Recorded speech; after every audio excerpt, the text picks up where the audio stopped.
ঘাটশিলায় আমাদের একদিন এক রাতের ঠিকানা ছিল এই রাতমোহনা ইন, যা একদম সুবর্ণরেখার তীরেই অবস্থিত।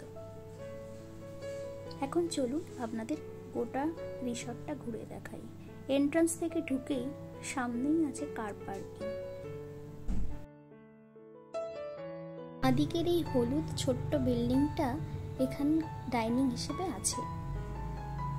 হোটেলের গেস্টরা এলে চাইলে এখানে খাবার পরিবেশন করা হয়। বাঁদিকের এটি হলো রিসেপশন, আর সোজা রাস্তাটা সুবর্ণরেখার তীর অবধি চলে গিয়েছে। বাঁদিকে কটেজগুলো, আর সামনে আছে সুবর্ণরেখার ধারে এই পার্কটা। এখন চলুন সুবর্ণরেখার তীরে যাই।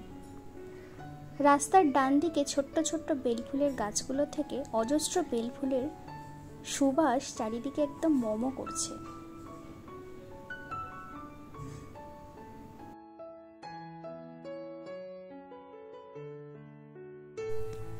সুবর্ণরেখার তীরে পৌঁছে চারিদিকে স্নিগ্ধতা, সবুজের সমারোহে থমকে দাঁড়িয়ে এটাই ভাবছি, সত্যি কি নদীতে সোনা পাওয়া যায় বা যেত?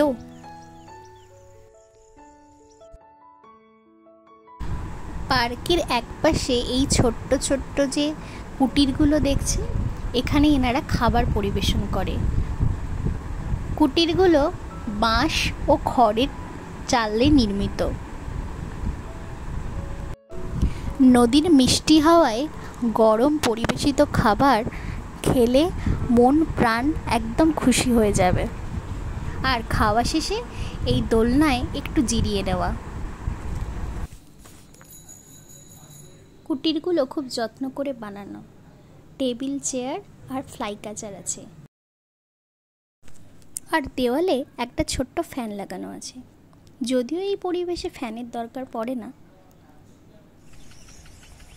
তাহলে চলুন আমরা যারা দৈনন্দিন জীবনের কংক্রিটের দেওয়াল রাস্তায় মানসিক ক্লান্তি অবসাদে ভুগছি, তাদের জন্য এই নিস্তব্ধ নিরালা দুপুরকে মনের মণিকোঠায় একটা স্থায়ী জায়গা দিই।